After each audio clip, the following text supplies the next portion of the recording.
So, if you look at the history of American wars and world wars since the 1900s, you'll know that in the beginning of the inception of Americana, there's a guy called Albert Pike, and he's also credited with kind of setting up the Illuminati, the modern Illuminati here in the United States, and this, that, and the other, setting up the layouts for places like Washington, D.C., and stuff like this. But of course, they were already here prior to. But Albert Pike talked about. Um, the wars that were coming up. And even back then, he mentioned the three world wars. And we're approaching the third one now. And so the reason I bring this up is because one of the common themes you'll notice in my podcast is what I like to do is connect all the dots in history. Because these incidences that happened in history are not isolated events. They teach them that way because they have to put out the disinformation. And the way disinformation works is they will give you 99% of the truth, but that 1% they leave out, or that 1% they change, right? Or they'll give you 98% of the truth and change 2%. You get my drift. That 2% or that 1% or that 5%, whatever it is that they change, is the doozy.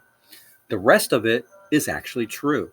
So it makes it almost impossible to debate someone and to bring up the real accounts of what's actually happened, because anyone that has studied the event to a certain extent will always pull up that 98% as fact. And you're still sitting there to try to argue that other 2%, which you don't have the fact on, because the Pinkertons and the powers that be went into these illustrious places prior to and made sure that they were able to remove everything, which is why you have like the Great Fire of Chicago. You have that great earthquake out in San Francisco. They had these things to eliminate any history of what could have been there that you might catch, so that you can't see the real history of America before they allowed the masses to come through. And that's why I say it's important that you study and look at the population growth of each of these areas before you just jump on my shit and say you don't know what you're talking about. America developed this way, and of course it gradually grew. It did not gradually grow. What I'm saying is we went from being a population of almost nothing and nobody. All these cities were already here, and the ones I'm talking about will be the ones that they had these world fairs at in particular. And then overnight we opened up the floodgates on all this immigration and filled these cities up, right? That was a reset. Now we're getting ready to have another reset, and I think they're getting ready to open up Antarctica. And Antarctica's been set, and the agreement after World War II was for all the countries to leave it alone, this, that, and the other. You need to look that up, right? There's a lot going on that you need to look up, apparently, I'm finding out.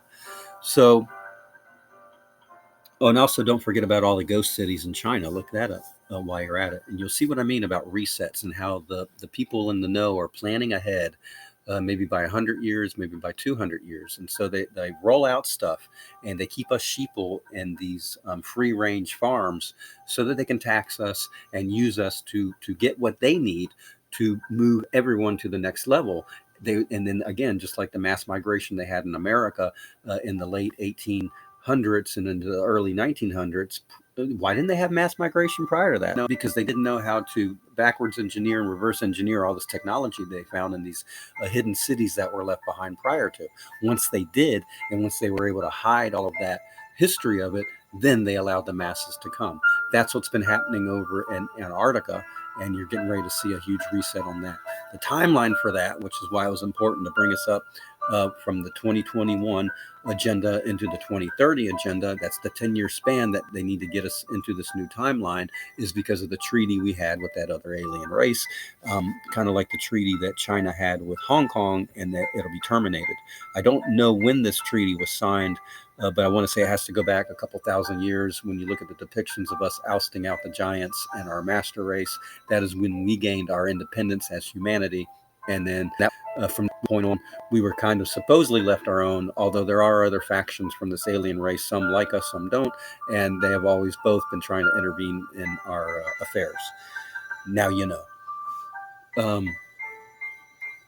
So where do we take it from here? Well, the fact is they're taking it for you, and they're going to initiate this next reset, whether you like it or not. And that's why these politics here currently are getting so wacky, because their timeline is rapidly counting down, and they are forced to meet this deadline. It's not something that they set for themselves. It's something that was imposed upon them. That's something you need to understand fourth and foremost. But when you look back at, let's say, World War II and prior, you look at the connections Adolf Hitler had, that we want to blame everything on World War II, right? It's not me blaming Hitler, it's the world blaming Hitler. So let's just start with there.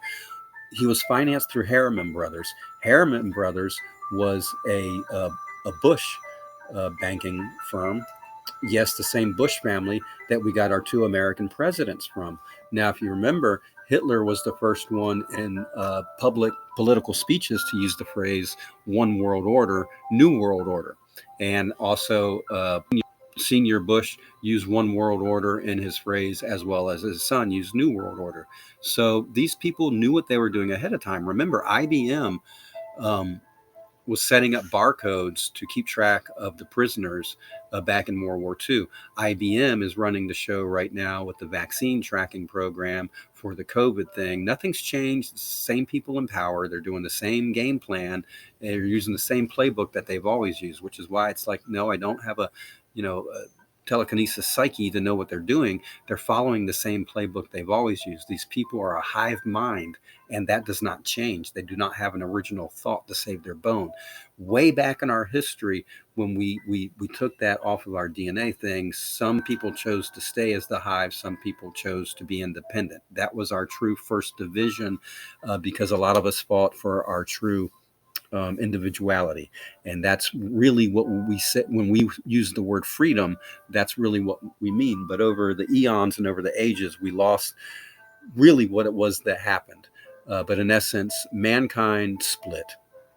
So yes, there's a certain amount of humans on this planet that are more hive mind thinking, and there's others that are more independent and individualistic.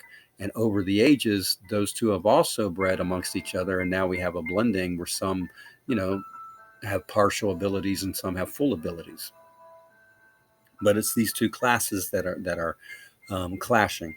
And those that are fully in the hive mind have been the ones running the breakaway society and getting everything set up for the next level, which is what we're getting ready to enter. And they're following a game plan that they've had all along, which is why when I say, when you look at the historical events and when you go back in time and you look at this, you can connect them literally like dots. And when you connect the dots, we all know what happens. It forms a bigger picture. And it's that bigger picture that once you see it, you can't unsee it, kind of like riding a bike.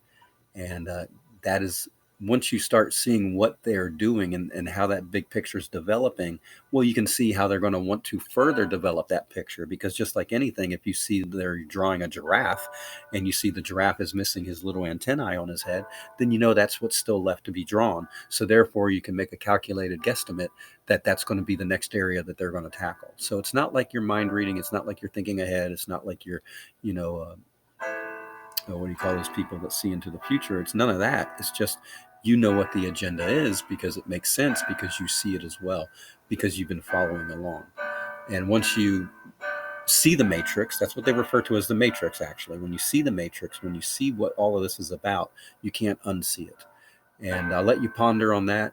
And we'll be back to wrap up what the Great Reset is, how it's going to affect you, your family, and your livelihood.